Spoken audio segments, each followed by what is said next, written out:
Bismillahirrahmanirrahim. Now in this video we will talk about the genetic lesions in cancer. We will discuss majorly two lesions, that are driver and passenger mutations, and second one is point mutation in this video, so stay tuned for that. The next ones will be discussed in another video.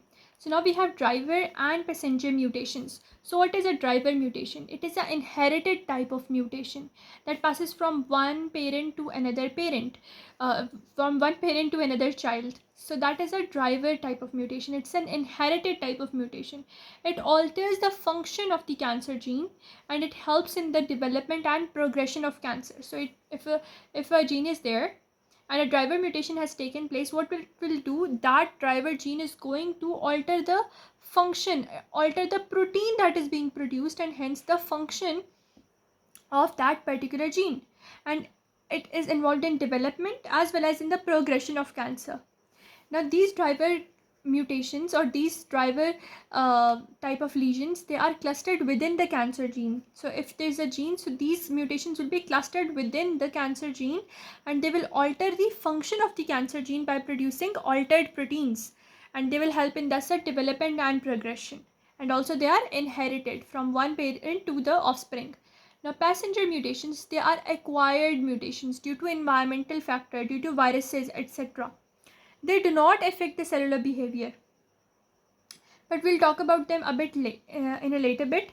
Now the driver mutations, they were clustered within the cancer genes, but the passenger mutation, they are sprinkled throughout the genome. Genome is the whole DNA framework of that individual, so they're scattered throughout the genome, whereas the driver ones, they were only concentrated in the cancer gene, but these passenger ones, they can be found throughout the cancer genome in a sprinkled manner.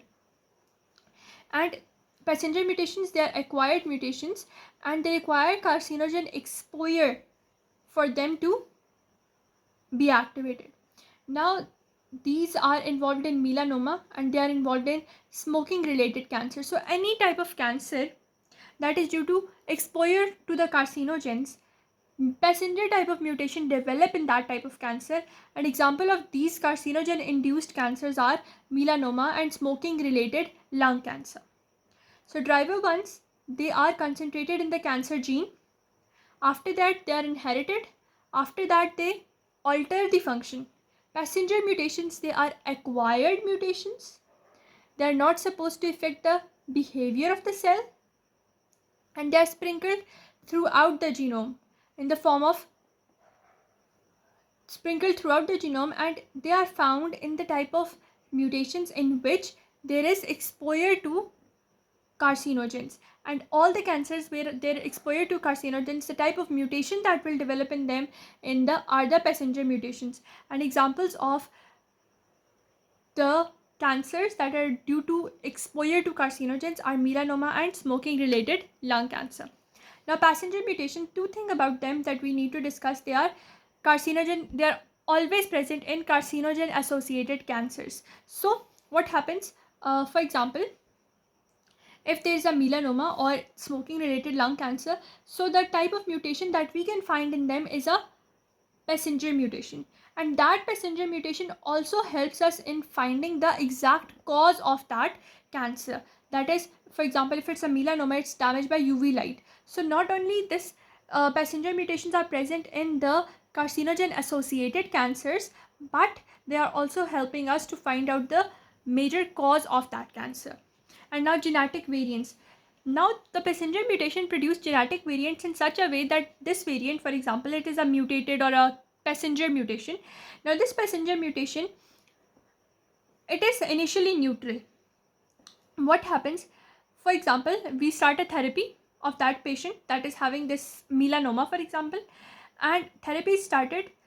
So now the passenger mutation that was initially neutral, because of exposure to therapy, because of the driver cells being damaged, they are being reduced in number, what will happen, that therapy will be a stimulus, and the passenger neutral ones will be converted into the driver active ones, and they will help hence allow in the growth of the tumor. So they have a negative effect, that whenever we start the therapy, they become activated, the neutral ones, they become exposed, and they hence allow the growth of the tumor. So they provide tumor cells with a selective advantage. As soon as this therapy sets in, they start to function. So they are the reserve of the, you can say, the cancer cells. Whenever there is therapy, they start to act, and whenever they start to act, what will they do?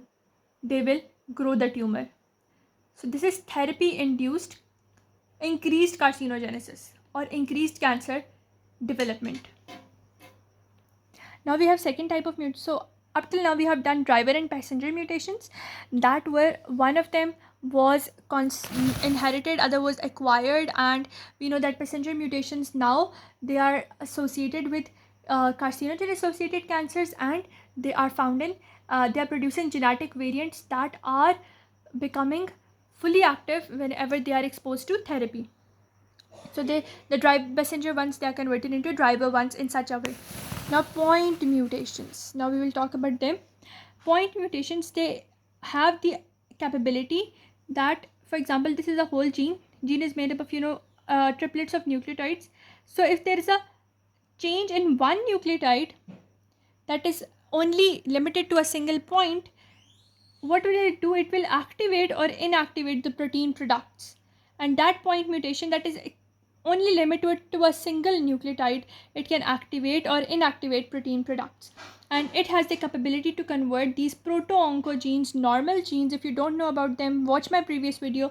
So it has the capability to convert these proto-oncogenes into the oncogenes that are cancerous genes. And hence, this type of mutation is also a gain of function mutation.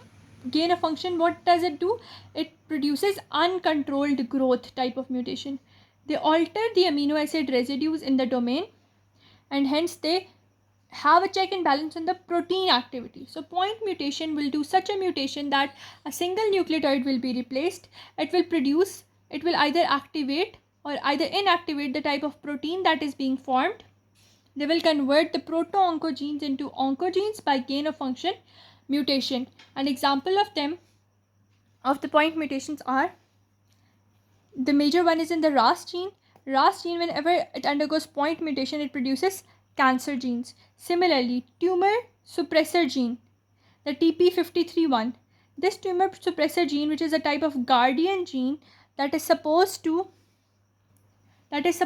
protect the DNA from genetic aberrations, that tumor suppressor gene, the TP53 gene, whenever it undergoes point mutation, either it is decreased or it is disabled, and hence it encodes such a proteins that are not tumor suppressing, and hence allows the growth of the tumor. So this is how point mutation of a single nucleotide produce altered protein products, and these altered protein products, example of them, RAS gene being converted into cancer gene, and the tumor suppressor gene being converted into such a way that now it cannot suppress the tumor, and the TP53 gene of the tumor suppressor class is the most affected one. I hope you understood each and everything from this side.